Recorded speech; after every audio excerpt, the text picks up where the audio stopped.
Hey everybody, welcome to another episode of Thought Leaders. I'm your host, Chris Shang, and today we have Patrick, who is the CEO and co-founder of Social Seeder. Thank you so much for joining us. It's a pleasure, Chris. Of course. Tell us a little bit about Social Seeder for those that aren't aware. What do you guys do? What kind of companies do you guys work with? Well, Social Seeder is a company that does employee advocacy. So basically, we empower co-workers in companies to just spread news of their company on their social media. Most of the people say like, yeah, but don't they all do this? No, they don't do this. On average, it's about 1% of the people that do this. And we know that the impact of people is gigantic compared to the impact of a company. And so that's what we do. We are a combination of a methodology and a software. So after 12 years of business, we know pretty well how you start doing this. Most of the times it's employer branding, and from employer branding you go to employee advocacy. Got it. And Social Seeder more specifically is also a platform with lots of data. So it's not just facilitating everything, but you also see the results and you get some insights how you can empower even more or create even more impacts. That's what we do. We are based in Brussels, basically in Belgium. Nice. Very pretty area. Good beer. Very cool. Would love to kind of speak to, before we kind of get to the entrepreneurial side of things. You started off your career, it seems like, in sales and marketing, biz dev, that's kind of been your sweet spot. How did you get involved in that in the first place? And then we'll talk about the leap from that to becoming an entrepreneur. Yeah, great. I'm around quite some time. I also experienced the period, I would say the period before internet. So I 96 at least in Europe, the beginning of internet and websites was created. At that moment, I was working for a international travel organization. And I think since we were working specifically towards younger people, I think we were the second organization in Belgium that created the website. So I was very quickly, we were very quickly into the, I would say, online world. And obviously, a couple of years later, social media appeared. Very active on social media as well, because for travel business, it's important to be there, to be present. So basically, business development and marketing for everything which is in travel, but we were in everything which was a bit more adventurous travel, but not just sun and sea. And by that time, I started to realize some things, because you have to know that in the beginning, because it's also called social media, there's quite a lot of companies that didn't know. I think some companies still don't know the difference between normal media and social media. Because one of the things that I saw was I just came back from New York and I made a picture. It was in winter. It was snowy. It was gray, and I posted this on socials. And then afterwards, I had to post the normal picture that everybody thinks that they want to see, the New York with the sun that it goes down, very nice picture. But I saw basically that the engagement on the first picture was much, much, much higher than the engagement on the second picture. Meaning that people already in that period, they were looking for authenticity, much more than just purely marketing campaign stuff. And social media works like this. And the impact that you create is impact through authenticity and through the voice, an authentic voice. And authentic voice are the people and not the company. So we started already turning everything around, using pictures of travelers and not using pictures of whatever picture database. And we saw that the impact was high. And then we also realized that basically the voice of our travelers was much more created so much more impact. So long story short, we created a first platform in the travel organization working with ambassadors. So we started working with ambassadors and we asked them to share information of our travel business. And then from there came the idea, what if I just start my own business? Which I did at the age of almost 50. I started as a startup, not so young guy, and we created our own business. So that's basically how it went in the beginning. Just to make it all to have the full cycle in the beginning. Basically, we had this B2C experience. So most of the times we work with external ambassadors, but then we saw more and more companies asking, yeah, but we would like to do this with our internal ambassadors. We think that the value of internal ambassadorship can be even higher than external ambassadorship. So we switched from, I would say, a purely marketing angle, which is external ambassadorship, to a HR angle. And now we are in fully in HR tech environment where companies use they ask, because you can't use your coworkers, but they ask coworkers to help them, for instance, in the recruitment, finding the right people. Yeah, that's And awesome. yeah, you asked about companies we work with. Although we are a Belgian company, but we work for Dell. We work for Atlas Copco. Most of the companies that we work for are international. Well, there's some, Chris. There's some change, because in the beginning, if you because I can speak for ours, but in the beginning, employer branding was only something for the big companies. It was Mhm. like big companies were busy with their employer brand, like Google and Netflix, also very, very quickly. The smaller companies, they weren't really into employer branding. They didn't saw the benefit. But now everybody sees the benefit, even small companies, because everybody has this problem of finding the right talent. So what we do see is a shift towards smaller companies that are also highly interested in what we do. Got it. Interesting. Very cool. We'd love to kind of better understand, like when you've been running Social C for quite a while now. It seems like you also had like a service version of this business beforehand. Can you walk us through what that potentially looked like, of like how did you go from a a service business before and then changing it into more of like a software component?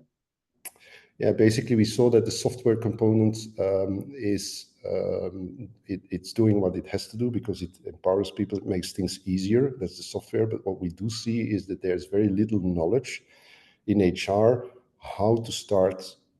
I would call it how to start a movement, because ambassadorship is a movement. How can I encourage my coworkers to start sharing, to become an ambassador? What would be the process? Who do I invite first? What if it doesn't work? What kind of content do I need to empower my coworkers? Because obviously you don't ask them to share pure publicity. They won't do this. So you have to talk about your company and about the values of your company. You don't have to talk about your products, because you can't use them as sales all the time. They won't do it anyhow. So we did so very quickly that most of the companies, HR didn't have the real knowledge on employer branding as a whole. And then the second thing is, how can I create the image of the value of my company? Marketeers, they know how to create publicity, but HR, they don't.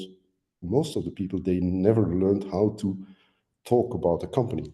And so we saw very quickly that people thought that it was the software that was going to help them, but afterwards they had the same mess, because they didn't have the necessary material or the organization within the company. That's why we started with the service before or at the same time as the rollout of the software.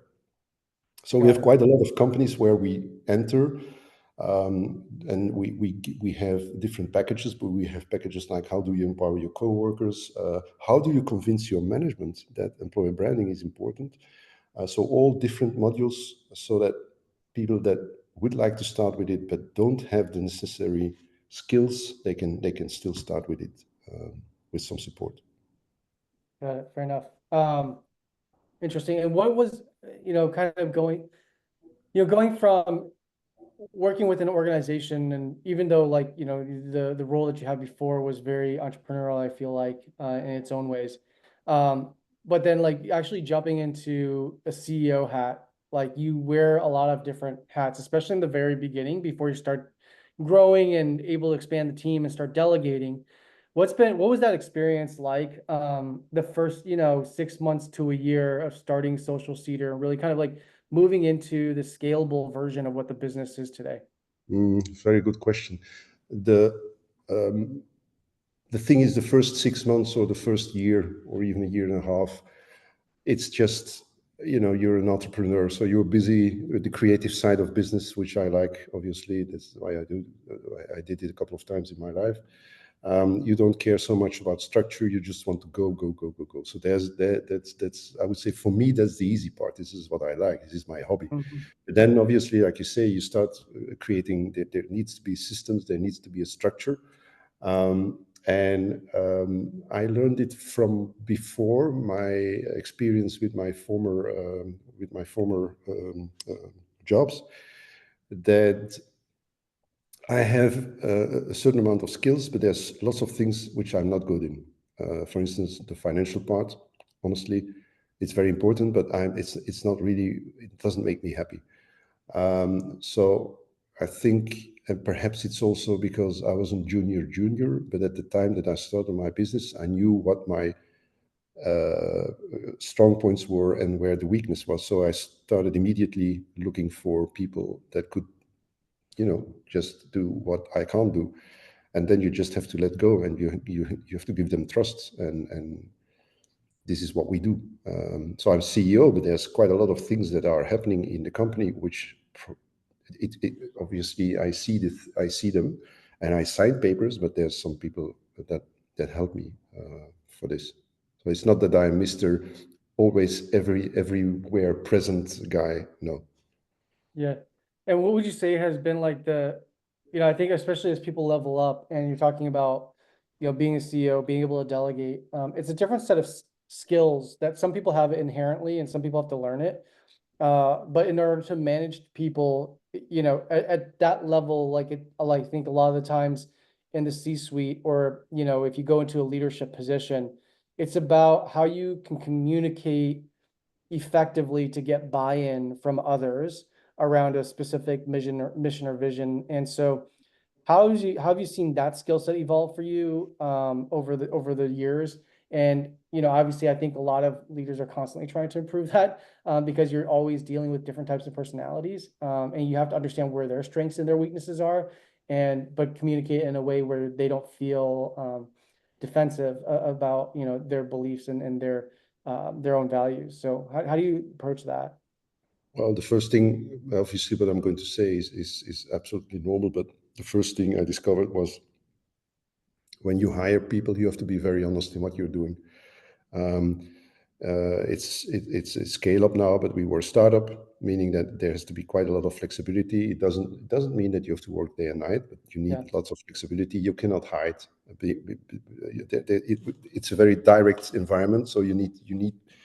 I from the start, I was just very straightforward on, this is what's going to happen if you start with our company. It's going to be great things happening, and there's going to be some things that perhaps is not going to be so nice, at least depending on who you are as a person.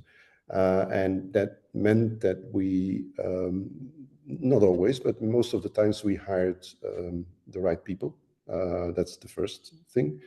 Second is, obviously, since we were busy and I was visiting like 3 times a day a company, and the thing we do is advocacy and employer branding, that means that you're talking about the human side of a company, about the soul of a company.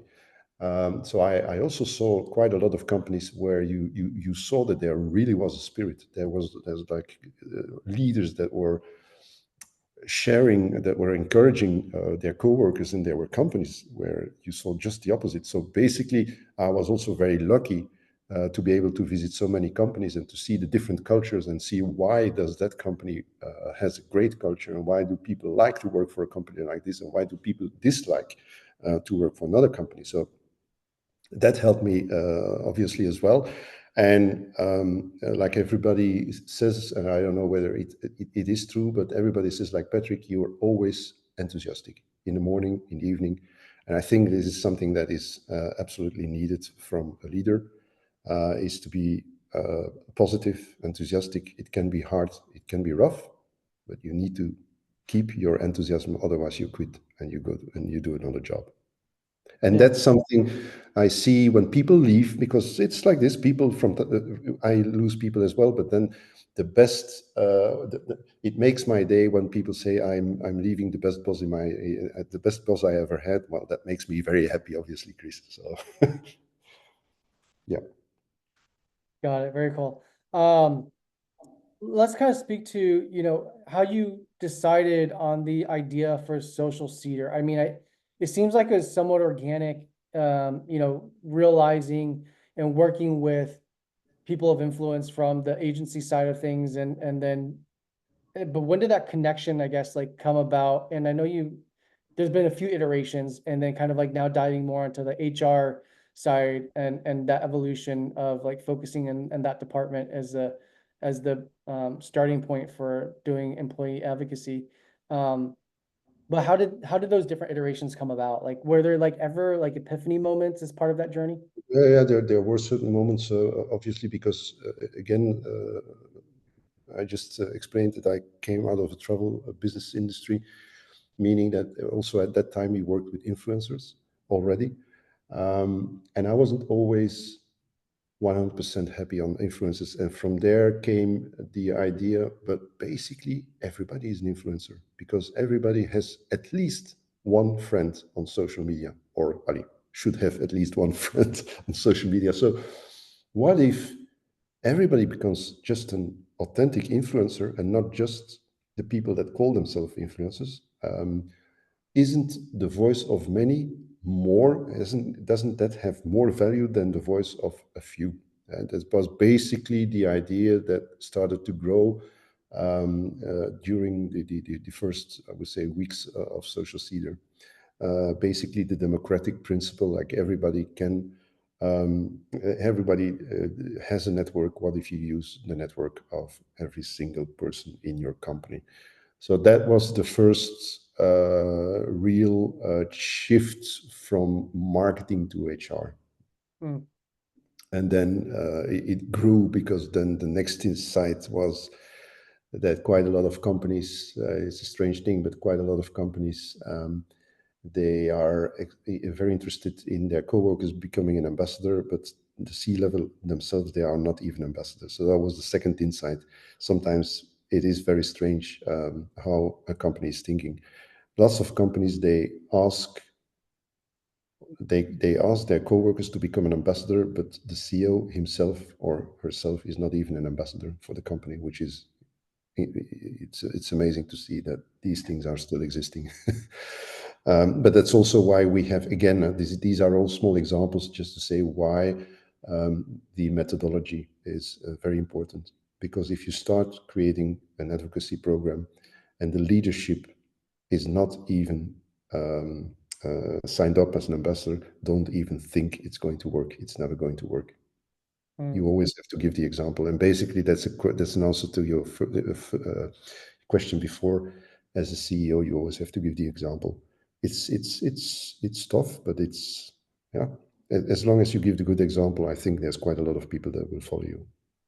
interesting. That makes a lot of sense. Um, and I'm curious as to,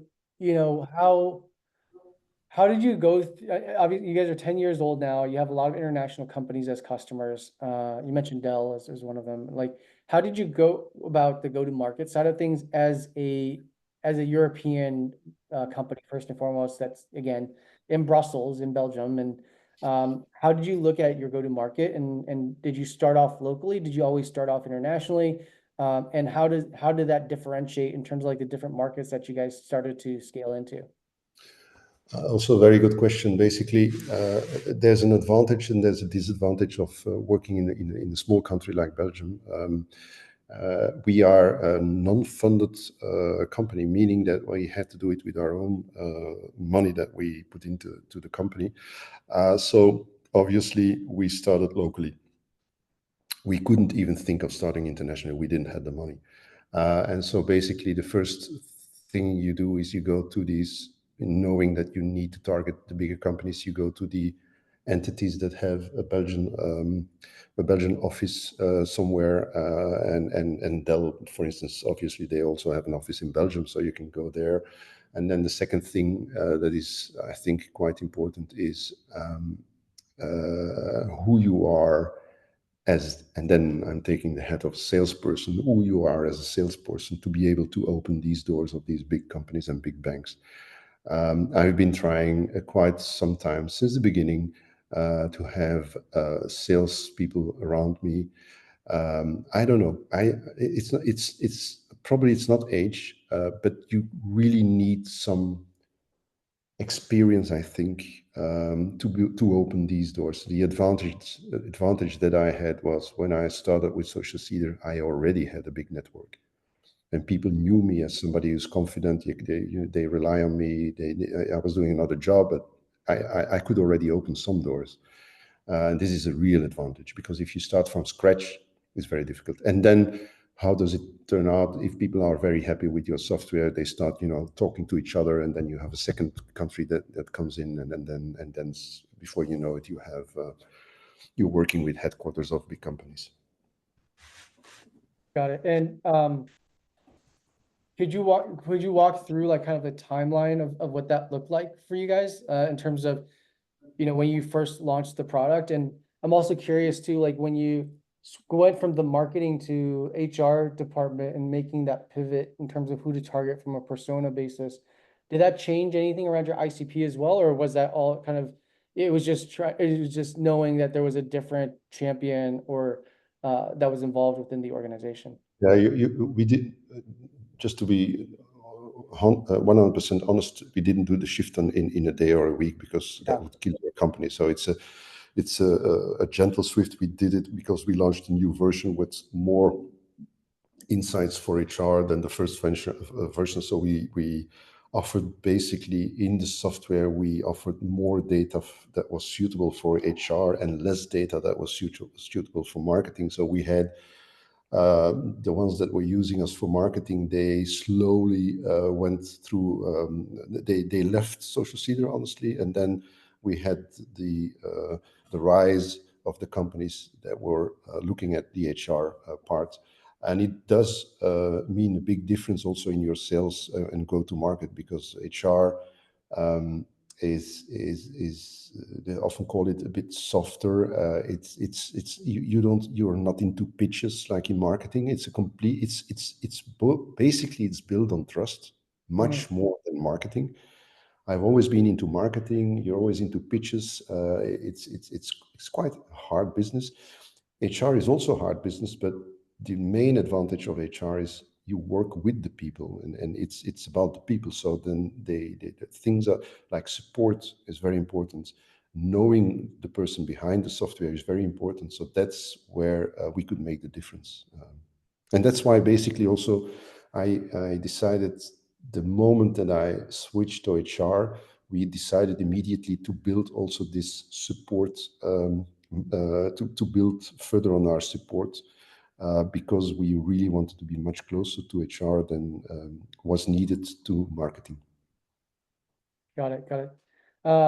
Interesting. As we're rounding up on time here, I'm curious as to what do you imagine Social Cedar to, what are you guys thinking about in terms of like the near future, from a growth perspective, and then perhaps from a feature set perspective, and continue to grow the value for your customers?